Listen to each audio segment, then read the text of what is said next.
الرحمن الرحيم الحمد لله وحده والصلاة والسلام على من لا نبي بعده أما بعد فيقول سبحانه وتعالى أعوذ بالله من الشيطان الرجيم بسم الله الرحمن الرحيم من عمل صالحا من ذكر أو أنثى وهو مؤمن فلنحيينه حياة طيبة ولنجزينهم أجرهم بأحسن ما كانوا يعملون صدق الله العظيم. ورد في الحديث عن دعاء النبي صلى الله عليه وسلم اللهم أصلح لي ديني الذي هو عصمة أمري وأصلح لي دنياي التي فيها معاشي وأصلح لي آخرة التي فيها معادي واجعل الحياة زيادة لي في خير واجعل الموت راحة لي من كل شر أو كما دعا رسول الله صلى الله عليه وسلم اللهم صل على محمد وعلى آله وصحبه وسلم. கண்ணியத்திற்குரிய அல்லாஹ்வின் நல்லடியார்களே, பெரியோர்களே, சகோதரர்களே, அல்லாஹ் ரப்புல் இஸ்ஸத் நம்முடைய ஈருலக வாழ்க்கையுடைய வெற்றிக்காக வேண்டி, ஈருலக வாழ்க்கையினுடைய சுபிட்சத்திற்காக வேண்டி, ஈருலக வாழ்க்கையுடைய நிம்மதிக்காக வேண்டி அல்லாஹ் குர்ஆனையும் அல்லாஹ்வுடைய தூதர் முஹம்மது ஸல்லல்லாஹு அலைஹி வஸல்லம் அவர்களை வழிகாட்டியாகவும் அனுப்பினார். அப்படிப்பட்ட முஹம்மது ஸல்லல்லாஹு அலைஹி வஸல்லம் அவர்கள் நம் வாழ்வில் நாம் சந்திக்க இருக்கக்கூடிய எல்லா பிரச்சனைக்குரிய தீர்வையும் தன்னுடைய வாழ்க்கையில் நெறிமுறையில் பெருமானார் அறிமுகப்படுத்தி இருக்கிறாங்க. அந்த பெருமானார் ஸல்லல்லாஹு அலைஹி வஸல்லம் அவர்கள் முஸ்லிமுடைய லட்சியம், முஸ்லிமுடைய குறிக்கோள், முஸ்லிமுடைய சிகரம் என்ன அமைய வேண்டும் என்பதையும் பல தருணங்களில் பல நபி தோழர்களுக்கு உபதேசத்தின் மூலமாக ரசூல் ஸல்லல்லாஹு அலைஹி வஸல்லம் அவர்கள் சொல்லி தந்திருக்கிறார்கள். அந்த அடிப்படையில் பெருமானாருடைய பிரார்த்தனைகள், பெருமானாருடைய துஆக்கள், பெருமானார் அவ்வப்போது செய்யக்கூடிய துஆவிலையும் பல்வேறு கருத்துக்களை உள்ளே சொரிய வைத்தமாக பெருமானாருடைய துஆ அமைந்திருப்பதை நாங்கள் பார்க்கிறோம். ரசூல் ஸல்லல்லாஹு அலைஹி வஸல்லம் அவர்கள் ஒரு துஆவை இப்படியும் கேட்டார்கள். அந்த துஆவை பற்றி நான் இந்த வாரம் உங்களிடத்தில் பேசிக்கொள்ள ஆசைப்படுகிறேன். பெருமானாருடைய துஆ என்ன? அல்லாஹும்ம அஸ்லிஹ் லி தீனியல்லதி ஹுவ இஸ்மத்து அம்ரி. இந்த வாசகத்திலே பெருமானார் அவர்கள் எவ்வளவு அற்புதமான விஷயத்தை சமுதாயத்திற்கு வழிகாட்டி இருக்கிறார்கள். அல்லாஹ்விடத்தில் ஒரு மூமின் பிரார்த்தனைகளை எப்படி கேட்கணும்? இன்றைக்கு காசை கேட்போம், பணத்தை கேட்போம், ஒரு விதமான உலகத்துடைய அந்தஸ்துகளை கேட்டுடுவோம், உலகத்துடைய பட்டம் பதவிகளை கேட்டுடுவோம். 4 பேருக்கு முன்னால் நான் சிறப்பாக மெச்சப்பட வேண்டும் என்பதையெல்லாம் அல்லாஹ்விடத்தில் கேட்போம், தவறில்லை. ஆனால் ரசூல் ஸல்லல்லாஹு அலைஹி வஸல்லம் உடைய துஆவுடைய சாராம்சத்தை பாருங்கள். எவ்வளவு உயரத்துக்கு இந்த சமுதாயத்தை இழுத்துச் சென்றிருக்கிறார்கள், எவ்வளவு உச்சியிலே பெருமானார் இந்த சமுதாயத்தை நிற்க வைத்து அழகு பார்க்கிறார்கள் என்பதை பாருங்கள். பெருமானார் அல்லாஹ்விடத்தில் கேட்ட அந்த துஆவுடைய சாராம்சத்தை நான் உங்களுக்கு சொல்ல முற்படுவேன். அல்லாஹும்ம யா அல்லாஹ் அஸ்லிஹ் லி தீனியல்லதி, அல்லாஹ் என்னுடைய மார்க்கத்தை சீராக்குவாயாக, என்னுடைய மார்க்கத்தை எனக்கு சீராக்கி தருவாயாக. அந்த மார்க்கம் எப்படி தெரியுமா? ஹுவ இஸ்மத்து அம்ரி, அதுதான் என் வாழ்க்கையினுடைய அனைத்து விஷயங்களுடைய அடிப்படை, அதுதான் என் வாழ்க்கையினுடைய அரண், அதுதான் என்னை பாதுகாக்கக்கூடிய அடித்தளம். அப்படிப்பட்ட தீனை எனக்கு அல்லாஹ் சீராக்கி தருவாயாக என பெருமானார் ஸல்லல்லாஹு அலைஹி வஸல்லம் அவர்கள் துஆ கேட்டிருக்கிறார்கள். இங்கு பெருமானார் இரண்டு விடயத்தை பதிவு செய்வாங்க. தீன், மார்க்கம். அந்த மார்க்கம்டா என்ன? ஏதோ மார்க்கம் இஸ்லாத்துக்குள்ள வந்துட்டேன், இஸ்லாமிய மார்க்கம், எத்தனையோ மார்க்கங்கள் இருக்கின்றன, அது போன்று இது என்ற நிலைப்பாட்டில் வந்துவிடக்கூடாது. மோமீன் முழு மனித சமுதாயத்திற்கும் அகிலத்துக்கெல்லாம் ஆழமான சவால். உங்களுடைய வாழ்க்கையில் எதை நீங்கள் நெறியாக ஏற்றிருக்கிறீர்களோ, எதை நீங்கள் போதனையாக ஏற்றிருக்கிறீர்களோ, அவைகள் எல்லாம் இந்த சமுதாயத்தை பாதுகாக்கக்கூடியதோ சிறந்த வழிகாட்டுதல் அதில் இல்லை. முஹம்மது ரசூலுல்லாஹ் ஸல்லல்லாஹு அலைஹி வஸல்லம் அவர்கள் மூலமாக நமக்கு அறிமுகப்படுத்தப்பட்டிருக்கக்கூடிய இந்த புனித தீன், இந்த புனித மார்க்கம், இந்த இஸ்லாத்துக்குள்ளேதான் முழு மனித சமுதாயத்திற்கு தேவையான அத்தனை அரண்களும் உள்ளே அடங்கி இருக்கிறது. இதை பெருமானார் இந்த துஆவுடைய வாசகத்தில் நமக்கு சூசகமாக சுட்டி காட்டுகிறார்கள். இஸ்மத்து அம்ரி, என் வாழ்வை பாதுகாக்கக்கூடியது, என் வாழ்க்கைக்கு அரணாக இருக்கக்கூடியது, என் வாழ்க்கைக்கு அஸ்திவாரம். நல்ல விளங்கணும். பெருமானாருடைய துஆவுடைய சாராம்சத்தை பாருங்க. நீங்க வாழ்க்கையில எங்கெங்கேயோ விஷயங்களை ஏறி போக வேண்டியிருக்கிறது, இறங்கி வர வேண்டியிருக்கிறது. அத்துணைக்கும் அடித்தளம் அஸ்திவாரம் மார்க்கம். இந்த மார்க்கம் உன்னிடத்திலே செம்மையாக இருந்தால், இந்த மார்க்கத்துடைய செயல்பாடுகள் முஸ்லிமுடைய வாழ்க்கையில் இரண்டர இரத்தத்தில் இரத்தமாக கலந்து விட்டால் அவன் இந்த உலகத்தில் தலை தூக்கி நிற்கலாம் என்பதை பெருமானார் ஸல்லல்லாஹு அலைஹி வஸல்லம் அவர்கள் இந்த துஆவிலே கற்றுத் தர்றாங்க. அருமையானவர்களே, இன்றைக்கு நாம் இந்த உலக மோகத்தில் வாழ்ந்து வருகின்றோம். உலகத்துடைய சில காசுகளுக்கு, உலகத்துடைய சில தீனார்களுக்கு, உலகத்துடைய சில டாலர்களுக்கு அடிமையாய் கிடக்கக்கூடிய நமக்கு பெருமானார் இந்த துஆவில் கற்றுத்தரக்கூடிய ஒரு உபதேசத்தை பார். மனித சமுதாயமே, உன் சிந்தனையை அகற்று, உனக்குள் இருக்கக்கூடிய எழுச்சிகளை சீராக்கு, உன் மனதுக்குள் ஓடிக்கொண்டிருக்கக்கூடிய மன துடிப்புகளை செம்மைப்படுத்தி அதை பட்டை தீர்த்து நான் தந்திருக்கக்கூடிய மார்க்கத்தின் பிரகாரம் வந்துவிடு. இந்த மார்க்கத்தை பற்றி பெருமானார் அல்லாஹ்விடத்தில் எப்படி கேட்கிறார்கள்? அல்லாஹ் எனக்கு மார்க்கத்தை சீராக்கு, மார்க்கத்தை செம்மப்படுத்திடு. அறவேக்காட்டுத்தனமாக ஏதோ மார்க்கத்துல கால் பதிஞ்சோம், பிரியப்பட்டா செய்வோம், பிரியப்படாட்டி விட்டுருவோம், ஊருக்கு, நாட்டுக்கு, குடும்பத்துக்கு 4 பேரை சந்தோஷப்படுத்துவதற்காக மார்க்கம் ஒத்து வந்தால் அதை பின்பற்றுவேன். ஊருக்கு ஒத்து வரலையா, குடும்பத்துக்கு ஒத்து வரலையா, என் கலாச்சாரத்துக்கு ஒத்து வரலையா, மார்க்கத்தை 2ஆம் தரமா வச்சிருவேன். இந்த நிலைப்பாட்டுக்கு வராதே.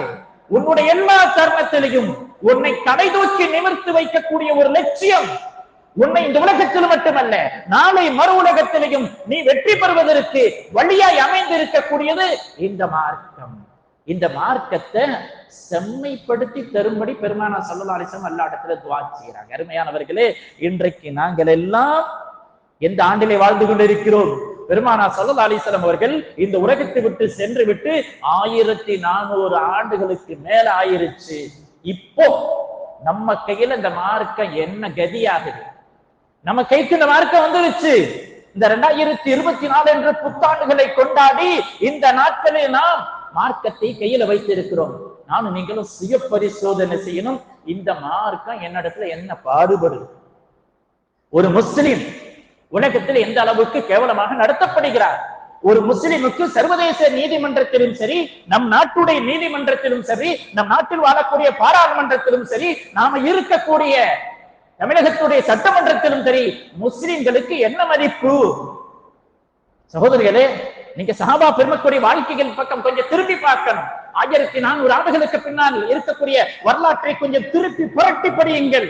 இந்த சர்வதேசத்தை ஆட வைத்தார்கள். இந்த சர்வதேசத்தை பேசும் பொருளாக, இந்த சர்வதேசத்தில் விவாதத்துக்குரிய பொருளாக இருந்தது என்றால் அது இஸ்லாம். ஏன்? ஒவ்வொரு முஸ்லிமும் மார்க்கத்தை முழுமையாக வாங்கிக் கொண்டார்கள். அது கசத்தாலும் சரி, அது இனித்தாலும் சரி, என்னுடைய மார்க்கம் சொல்றது அப்படிதான் பின்பற்றுவேன். உலகம் உனக்கு ஆண்டி என்னை நான் வளைந்து கொடுக்க மாட்டேன். செருப்புக்கு தோதுவாக கால் இருக்கணுமா, காலுக்கு தோதுவாக செருப்பு இருக்கணுமா? சகோதரர்களை நல்ல புரியணும். காலுக்கு தோதுவாக செருப்பா, செருப்புக்கு தோதுவாக காலா? இதை வச்சாலே புரியும். உலகத்துக்கு தோதுவாக நானா அல்லது மார்க்கத்துக்கு தோதுவாக நானா என்பதை முஸ்லிம்கள் தன்னை சீர்தூக்கி பார்க்க வேண்டிய ஒரு கடமை. பெருமானார் ஸல்லல்லாஹு அலைஹி வஸல்லம் அவர்கள் என்னமோ தெரியவில்லை, நாம் போன்று வாழக்கூடிய 2024 முஸ்லிம் சமுதாயம் இப்படியெல்லாம் கேவலப்படுத்தப்படுமோ என்று எண்ணி அன்றைக்கு அல்லாஹ்விடத்தில் துஆ செய்தார்கள் போலும். யா அல்லாஹ், என் மார்க்கத்தை எனக்கு செம்மைப்படுத்தி தருவாயாக. இந்த துஆவில் அறிஞர்கள் சொல்வார்கள், அல்லாஹ்வுடைய தூதர் ஸல்லல்லாஹு அலைஹி வஸல்லம் அவர்கள் அல்லாஹ்விடத்தில் இறங்கி கேட்கிறார்கள், அல்லாஹ் மார்க்கத்தை செம்மைப்படுத்து. சகோதரர்களே, நாம் இன்றைக்கு வாழும் போது எல்லா விஷயத்தையும் கையாளுகிறோம். ஆனால் என்னிடத்திலே மார்க்கம் சரியாக இருக்கிறதா? அதுக்குரிய டெம்பரேச்சர், அளவுகோல், அந்த மீட்டர் எதை வச்சு உரைக்கல்? ஜுரம், டாக்டர்கிட்ட போறீங்க, ஏதோ ஒண்ணு உள்ள கொடுக்கிறார், அதை வச்சு பார்த்துட்டு உனக்கு ஜுரம் மஜக்காமல கண்டுபிடிக்கிறாங்க. ஒரு முஸ்லிம் தன்னுடைய இஸ்லாமிய வாழ்க்கையில் செம்மையாக இருக்கிறார், அவரிடத்தில் இஸ்லாம் சற்றும் பிசகவில்லை என்பதற்குரிய அளவுகோல் உரைக்கல். அறிஞர்கள் மிக அழகாக எடுத்து சொல்வார்கள், அந்த அடியான் எந்த காரியத்தை செய்தாலும் என் இறைவனின் பொருத்தம், என் இறைவனின் திருப்தி, ரிதல்லாஹ், இதை முன்வைத்து மட்டும் செய்வார். வேறு உலகத்துடைய 4 பேருடைய புகழ் 4 பேர் ஒரு பாராட்டுக்காக தன்னுடைய மார்க்கத்தை ஆக்கவும் மாட்டார், மார்க்கத்தை விடவும் மாட்டார், மார்க்கத்தை ஆக்கவும் மாட்டார். என் ரப்பு ஏற்றுக்கொள்ளணும், என் ரப்பின் பொருத்தம், என் ரப்பின் திருப்தி, அதுவே என் லட்சிய குறிக்கோள் என்று முஸ்லிம் வாழ்வார். இந்த வாழ்க்கை திட்டம் தான் ஒரு முஸ்லிமிடத்திலே மார்க்கம் செம்மைப்படுத்தப்பட்டிருக்கிறது என்பதற்கு வெளிரங்க அடையாளம். ஒரு அறிஞர் சொல்லுவார், சாப்பிடுறார், ஒண்ணு இல்ல, பெரிய காரம் இல்ல, சாப்பிடுகிறார். அவருடைய சாப்பாடும் பொழுது அவருக்கு எண்ணம் என்ன? மனோநிலை. இன்னைக்கு நாம எல்லாம் இருக்கிறோம், எதுக்கு இங்க சாப்பிடுறீங்க? நல்ல தெம்பா இருக்க. எதுக்கு இங்க வாக்கிங் போறீங்க? கொலஸ்ட்ரால் வந்துருச்சு, பிரஷர் வந்துருச்சு, டாக்டர் சொல்லிக்கிறாரு, அவ்வளவுதான். எதுக்கு இங்க சம்பாதிக்கிறீங்க? வீடு கட்டணும், ஊரெல்லாம் மெச்சுற அளவுக்கு நல்ல கல்யாணத்துல டாம் டே நீயா நானா போட்டி பார்த்துடலாம் என்ற நிலைப்பாட்டுக்கு சம்பாதிப்பேன். முஸ்லிம் அப்படி இருக்கக்கூடாது. ஒரு அறிஞர் சொல்லுகிறார், இதா ரஃபஅல் அப்து அல்-லுக்மத், ஒரு அடியான் ஒரு சாப்பாட்டுடைய ஒரு கவலத்தை, அவனுடைய பேட்டில 3000 கணக்கான அரிசிகள் இருக்கும் சோர், அது ஒரு சோரை எடுத்து சாப்பிடும் பொழுது இப்படி எண்ணம் கொள்வானா, கையறுதல்லாஹ் கையறுதல்லாஹ், என் இறைவன் இந்த ஒரு கவலத்தை கொண்டும் என்னை புரிந்து கொள்ளணும். முஸ்லிமுடைய மாற்று சிந்தனை, என் இறைவன் இந்த ஒரு கவலத்தை கொண்டு புரிந்து கொள்ளணும் என்று அந்த முஸ்லிம் எண்ணுவார். அப்ப சாப்பிடும் போது நம்ம என்ன வைக்கணும்? நான் இந்த சாப்பிடுறேன், இந்த சாப்பாடு என் அல்லாஹுவின் பொருத்தத்தை வாங்கி தர வேண்டும். இந்த ஆடை, இந்த வீடு கட்டுதல், இந்த கல்யாணம், நீங்க எந்த கோணத்தில் களமாடினாலும் சரி, அங்கு உங்களுடைய குறிக்கோள் இஸ்லாமாக இருக்க வேண்டும், அல்லாஹ்வின் பொருத்தமாக இருந்தால் உன்னிடத்திலே மார்க்கம் செம்மைப்படுத்தப்பட்டிருக்கு என்பதற்கு வெளிரங்க அடையாளம் என்பதாக மார்க்க அறிஞர்கள் சொல்வார்கள். அருமையானவர்களே, நீங்க அல்லாஹ்ட்ட தீன கேளுங்க, அல்லாஹ்ட்ட தீன கேளுங்க. தீன் கிடைத்து விட்டால் துன்யா இலகுவாக கிடைத்து விடும். அறிஞர்கள் மிக அனுகூலமான கருத்தை சொல்வார்கள். உங்க மகனை பார்த்து சொல்றீங்க, தம்பி கிளாஸ் எடுத்துட்டு வா, தம்பி ஒரு கப் எடுத்துட்டு வா. அவன் கப்பை மட்டும் எடுத்துட்டு வருவான், தவறு இல்லை. ஆனா நீங்க உங்க மகன்கிட்ட சொல்லுங்க, மகா என் மகனே நீ தண்ணி கொண்டுட்டு வாமா.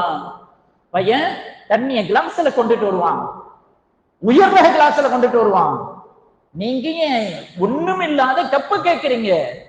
இது போல்தான் சகோதரர்களை, இந்த உலகத்தை கேட்பதும் தீனை கேட்பதும். நீங்க அல்லாஹ்ட்ட தீனை கேளுங்கள். இந்த தீன் அடைந்து விட்டவர்களுக்கு அல்லாஹ் துன்யாவை கொடுத்து விடுவான்.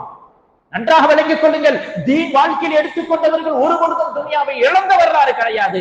ஓட்டாண்டியாக வாழ மாட்டாங்க, ஜம்முண்டு வாழ்வோம். இது சத்திய சவால்.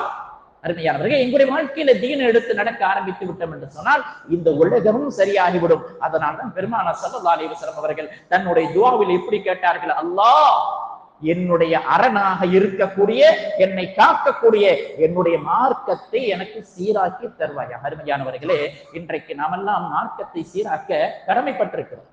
ஏனோ மார்க்கத்தை சீராக்கிறேன்டாக்கா இஸ்லாமிய மார்க்கத்தை மாற்றி அமைக்கணும் அந்த கான்செப்டுக்கு வந்துடாதீங்க.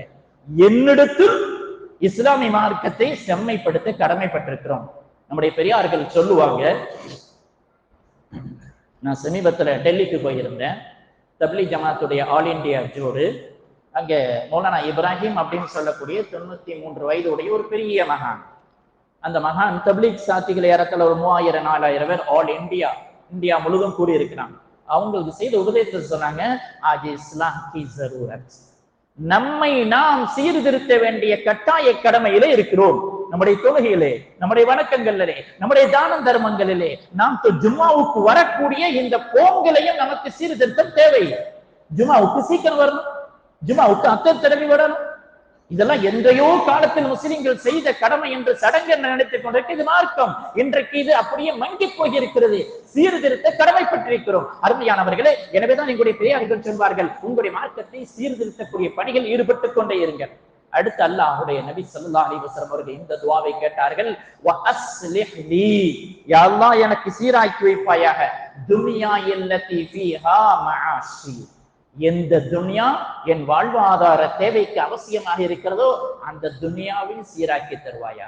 பெருமானார் ஸல்லல்லாஹு அலைஹி வஸல்லம் அவர்கள் வெறும் அல்லாஹ்ட்ட தீனை மட்டும் கேட்டுட்டு போக சொல்ல, தீனை கேள், தீனை செம்மைப்படுத்த முயற்சி செய், அத்துடன் உன்னுடைய துன்யாவையும் கேள்.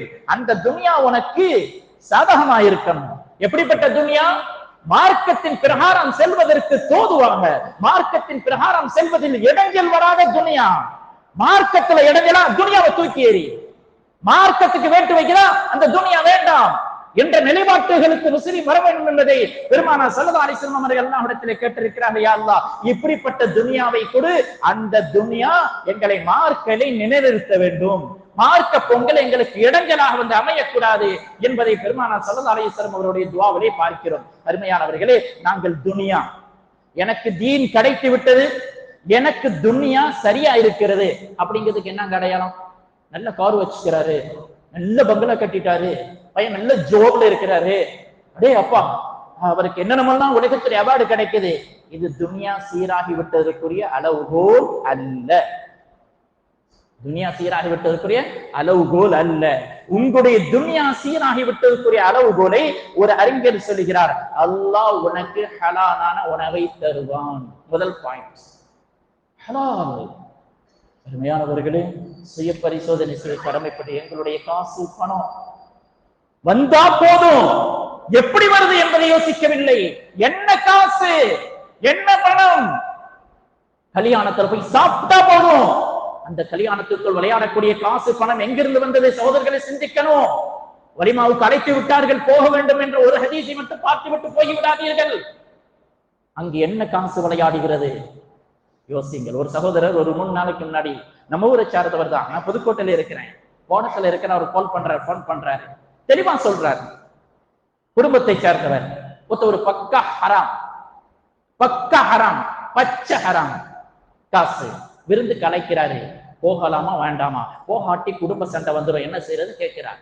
ஒரு விஷயத்தை சொன்னேன், பக்கா ஹராம் தெரியுதுல, குடும்பம் சண்டை சச்சரவு வந்துடும், போயாகணும், சொந்த அண்ணன், சொந்த தம்பி, சொந்த தங்கச்சி மாப்பிள்ள அழைக்கிறாரு, ஹராம், என்ன செய்யறது? ஒரு அழகாக உலமாக்கள் கொடுத்த ஃபத்வா, இதை சொன்னேன், நீங்க போய் அவர்கிட்ட சொல்லிருங்க, அன்னைக்கு பிரியாணி போட போறாரு, அல்ல அதிரமணத்துடைய சிறந்த உணவு, அது ஒரு உணவு ஒரு நபருக்கு 150 ரூபாய் வரும், அந்த மச்சானையோ அண்ணனை போய் பார்த்து உங்களுடைய உணவு ஹராம், தயவு செய்து உங்க உணவுல என்ன அழைக்காதீங்க, விட்டுருங்க, சந்தோஷம், அல்லது வந்துதான் ஆகணும், குடும்ப முறிவு உண்டாக்கா நான் ஒரு 500 ரூபாய் காசு தர்றேன், என்னுடைய காசை போட்டு சமைங்க, நான் சாப்பிடும் போது என்னுடைய ஹலாலை சாப்பிடுவதாக நீயத்தை வச்சு சாப்பிட்டு போயிருவேன். சகோதரர்களே, இந்த கேள்வியை ஒரு நண்பர் என் குடும்பத்தை சார்ந்த என் சகோதரர் கேட்டார், பெரிய ஆனந்தம். இங்க ஹராம் அவ்வளவு ஆடிக்கொண்டிருக்கிறது, ஹராம் அவ்வளவு விளையாடி கொண்டிருக்கிறது, ஊருக்கு நல்லா இருந்த போதும் அங்கு உள்ளே ஹராம் என்பதை ஆண்கள் பெண்கள் பார்ப்பதில்லை. என்னுடைய துன்யா சீராகவில்லை. உனக்கு துன்யா சீராகுவதனுடைய வெளிரங்க அடையாளம், உனக்கு அல்லாஹ் ஹலாலான உணவை தருவான், அவ்வளவுதான். அதுல கொஞ்சம் டேஸ்ட் முன்னாடி பின்னாடி, அவ்வளவுதான். அவர் உயர்ந்த உணவு சாப்பிடுவாரு, நீ சாதாரண கஞ்சியை குறிப்பாப்பா, ஆனால் ஹலால், உன் வயிறு சுத்தம், உன் உலக சுத்தம், உன் ரப்பை, உன்னை படைச்ச ரப்ப உன்னை பார்த்து மகிழ்ச்சி வருகிறான்.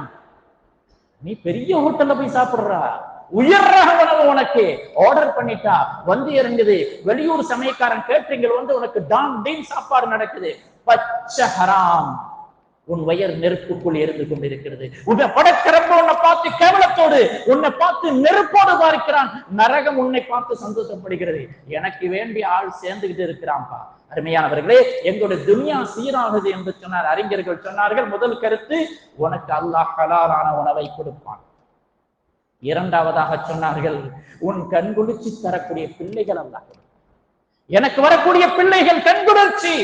நான் வீட்டுக்குள் வரும்போது என் மகன் தொழுது கொண்டிருக்கிறான், நான் வீட்டுக்குள் வரும்போது என் மகன் சலாம் சொல்லுகிறான், என் வணக்கத்தை பார்த்து என் பையன் கேட்பான், பாப்பா அத்தா இது என்ன வணங்குனீங்களே, இது என்ன வணக்கம், எந்த ஹதீஸில் படித்தீர்கள், எந்த அறிஞரிடத்தில் கட்டீர்கள் என்று என் மகன் என்னிடத்திலே மார்க்கம் சம்பந்தமான கேள்விகளை கேட்கக்கூடிய பையன், கண்குளிர்ச்சி தரக்கூடிய பிள்ளை.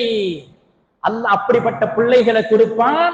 இது வந்துருச்சுன்னா எவ்வளவு உலக சீராயிருச்சு. இரண்டாவது அடையாளம்.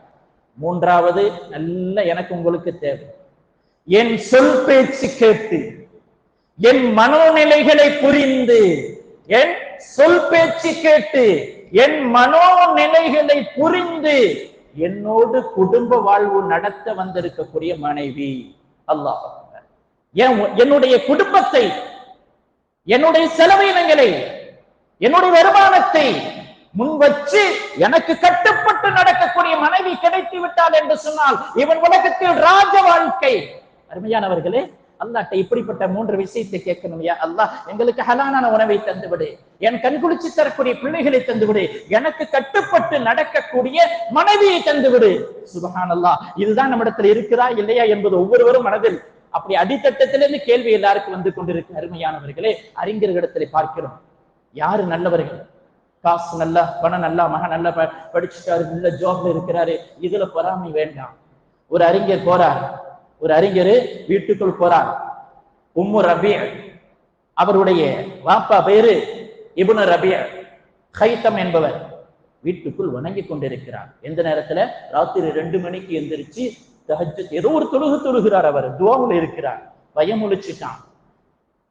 பாப்பாவை பார்த்து கேட்கிறான், அகிலமெல்லாம் ஆழ்ந்த உறக்கத்தில் இருக்கும்போது நீங்க மட்டும் அப்பா தூங்காம கதறீங்களே, என்னத்தை இழந்தீங்க? ஏதாவது இழந்தவன் தான் அந்த மாதிரி ராத்திரில தூக்கத்தை விட்டுட்டு கதறி கிடப்பான். நீங்க என்னத்தை இழந்து கிடக்கிறீங்க வாப்பா அத்தா என்று அத்தாவின் வணக்கத்தை பார்த்து மகன் கேட்கக்கூடிய கேள்வி. வாப்பா அத்தா சொல்லுகிறார், மகனே, உலக மக்கள் எல்லாம் தூங்கிக் கொண்டிருக்கிறார்கள், அவர்களுக்கு ஒன்றின் பயம் இல்லை, எனக்கு ஒன்றின் பயம், ஒருவனின் பயம், அதனால் என் தூக்கங்கள் பறக்கடிக்கப்பட்டு விட்டது என்று சொல்கிறான். அப்பா, அது என்ன பயம்? யாரை பயந்தீர்கள்? அவர் சொல்கிறார், என் ரப்பு அல்லாஹ்வை பயந்திருக்கின்றேன், எனக்கு முன்னால் மூட்டப்பட்டிருக்கக்கூடிய நரகத்தை பயந்திருக்கிறேன், என் தூக்கங்கள் பறக்கடிக்கப்பட்டு விட்டது மகனே என்று சொல்லும் போது மகனின் உள்ளத்திலும் சிந்தனையிலும் அப்படியே ஆணி அடிச்சது போல் பதிகிறது. நானும் இரவில் எழுந்து வணங்க வேண்டினேன். அடுத்த நாள் மகன் வீட்டுல அழுது கொண்டிருக்கிறான். ராத்திரி 1 மணிக்கு உம்மா முழிச்சிட்டாங்க. உம்மு ரபியுடைய அந்த அம்மா முழிச்சிட்டாங்க. மகனை பார்த்து கேட்டாங்க, மகனே, என் செல்ல மகனே, என்னடா உனக்கு பாதிப்பு, என்னடா சிந்தனை, ஏண்டா அழுகிறாய்? யார்ட்டையும் அடி வாங்கிட்டியா அல்லது நாளைக்கு ஏதாவது சோகம் நிகழ்வா, என்ன அழுகிறாய் மகனே? அம்மா கேட்கிறாங்க. பையன் சொன்னான், அம்மா, உலக மக்களுடைய அழுகைகள் வித்தியாசம், என் அழுகையின் வித்தியாசம் வேறு. என் அழுகையினுடைய கண்ணீரின் கதையை கேளுங்கள். சொல்லுகிறான், அம்மா, நான் என் நப்சை கொன்று விட்டேன், என் ஆன்மாவை மிகைத்து விட்டேன், என் நப்சை நான் கொளுத்தி விட்டேன். அம்மா தகித்து கேட்கிறான், என்னப்பா செய்து விட்டாய்? சொல்லுகிறான், இன்றிலிருந்து, இந்த வினாடியிலிருந்து என் மரணம் வரையிலும் 1 நிமிடம் என் படைத்த இறைவனுக்கு மாறு செய்ய மாட்டேன். இந்த நப்சு தூண்டக்கூடிய பாவமான காரியத்துக்கு எதிராக களம் இறங்குவேன் என்று சபதம் செய்து என் ஆத்மாவை, என் நப்சை நான் கொன்று விட்டேன். இந்த பாக்கியத்தை தந்தானே, என் வாப்பாவின் வணக்கத்தால் கண்டேனே, இந்த அருளை தந்தானே, அந்த இரக்கங்களுக்கு முன்னால் நான் ஆனந்த கண்ணீர் வடிக்கிறேன். அம்மா, உலக மக்களுடைய கண்ணீர் பல்வேறு, என் கண்ணீர் ஆனந்த கண்ணீர் என்று ஒரு பையன் சொல்லுகிறான். அருமையானவர்களே, இப்படிப்பட்ட பிள்ளைகள் எங்களுக்கு வேண்டும். இந்த பிள்ளை கிடைச்சிருச்சா உன் துனியா சீராகி விட்டது என்பதை விளங்கிக் கொள். அறிஞர்கள் சொல்லுகிறார்கள், ஒரு மனைவி திருமணம் முடிக்கப்படுகிறது, முடிச்சு கொள்கிறேன். கணவன் மனைவிக்கு கல்யாணம், எல்லா கல்யாண சீசன்ல முடிச்சுட்டு நிக்கிறான். கல்யாணம். கணவர் மிகப்பெரிய அறிஞர், ஒரு பெரிய ஆலயம், போற்றப்பட்டவர். முதலிரவு முடிந்து விட்டது. காலையிலே வீட்டுக்கு எழுந்த உடனேயே மனைவி சமையலுக்கு போறாங்க. ரொட்டி மாவு குலைக்க போறாங்க கணவனுக்கு. கணவர் சொல்றார், நீ ஏமா உள்ள சிரமப்படுறா, நம்ம வீட்டுல ஒரு கூலியால வச்சுக்கலாமே. அந்த பெண்மணி சொன்னாங்க, என்னுடைய இந்த சின்ன காரியத்துக்கெல்லாம் வேண்டாமே, என்னுடைய இந்த சின்ன காரியத்துக்கெல்லாம் கூலியாளி வேண்டாம், உங்களுடைய கணவனை திருப்திக்காக வேண்டி சமைப்பது என் கடமை, நான் சமைச்சு தருகிறேன், மனமாற சமைக்கிறேன். அவள் சமைக்கிறார். இரவு தூங்குறாங்க. முதல் இரவு இந்த ஆலிம் படுக்கையிலே படுத்து தூங்கி விடுகிறார். சற்று நேரத்தில் மனைவி எழுந்து தொழுகின்றாள். 1 மணி தாண்டி விட்டது. மனைவி கணவனை எழுப்புகிறார். யா அபூ ஹைத், எழுந்திருங்க. அவர் தூங்குகிறார். மீண்டும் பல நேரம் தொழுகின்றார். மீண்டும் வந்து எழுப்புகின்றார். என் கணவரை எழுந்திருக்கிறார். அவர் எந்திரிக்கல, தூங்குகிறார். 3வது முறை எழுப்புகின்றார், எந்திரிக்கவில்லை, தூங்குகிறார். மனைவிக்கு பெரிய ஏமாற்றம். ஏன் ஊர்ல என்ன சொல்லப்பட்டது? நல்ல மாப்பிள்ளை, நல்ல வணக்கசாலி, நல்ல மகான் உனக்கு மாப்பிள்ளையாக வர்றார் என்று சொல்லப்பட்டு கல்யாணம் முடித்தேன். காலையில் கணவனிடத்தில் கேட்கிறார், நான் ஏமாற்றப்பட்டு விட்டேன், என் குடும்பத்தார்களே என்னை ஏமாற்றி உங்களை முடிச்சு வச்சுட்டாங்க. என்னம்மா? அப்பதான் கேட்கிறாரு, நீங்க பெரிய வணக்கச்சாலின்னு கேள்விப்பட்டா ராத்திரி ஃபுல்லா ஒரு வணக்கம் வணங்காம தூங்குறீங்களே. என் அருமை மனைவியே, சற்று கேள். காலையில் இறைவனுடைய அடியானாகிய உன் கணவனை திருப்திப்படுத்த நீ பாடுபட்டாய். இரவில் உன்னை படைத்த இறைவனை திருப்திப்படுத்த நீ பாடுபடுகிறாயா இல்லை என்பதை சோதிப்பதற்காக வேண்டி நான் தூங்குவதை போன்று நடித்து உன் வணக்கங்களை கண்டு ரசித்தேன். நான் தூங்கவில்லை மனைவியே, உன் வணக்கத்தை கண்டு ரசித்தேன். அருமையானவர்களே, இப்படிப்பட்ட பொண்டாட்டிகள் நமக்கு வேணும். கணவனின் கடமையும் செம்மன நிறைவேற்றி படைத்த ரப்புல் ஆலமீனுக்கும் கடமைகளை நிறைவேற்றி அவனின் திருப்தியை பெறக்கூடிய சமுதாயம் மிக்க ஒரு சிறப்பிக்க பெண்கள் சமுதாயத்திலே வார்த்தெடுக்கப்பட வேண்டும். நம் வீட்டில் பெண் பார்க்கிறோமா, இப்படிப்பட்ட பெண்ணை பார்க்கணும். நல்லா சொல்லி வச்சுக்கிறேன், இப்படிப்பட்ட பெண்ணை பாருங்க, வாழ்க்கையெல்லாம் நிம்மதி. இதற்கு மாற்றமா பார்த்தவங்க வாழ்க்கையெல்லாம் தோத்து போயிட்டாங்க. அல்லாஹ் என்னை உங்களை பாதுகாக்கட்டுமாக. அல்லாஹ்வுடைய தூதர் முஹம்மது ஸல்லல்லாஹு அலைஹி வஸல்லம் அவர்கள் எந்த துனியாவை எந்த தீனை அல்லாஹ்விடத்தில் சீராக்கும்படி கேட்டார்களோ அந்த துனியாவையும் அந்த தீனையும் அல்லாஹ் எனக்கு உங்களுக்கும் சீராக்கி தருவானாக. வ ஆகிரு தஅவானா அனில் ஹம்துலில்லாஹி ரப்பில் ஆலமீன்.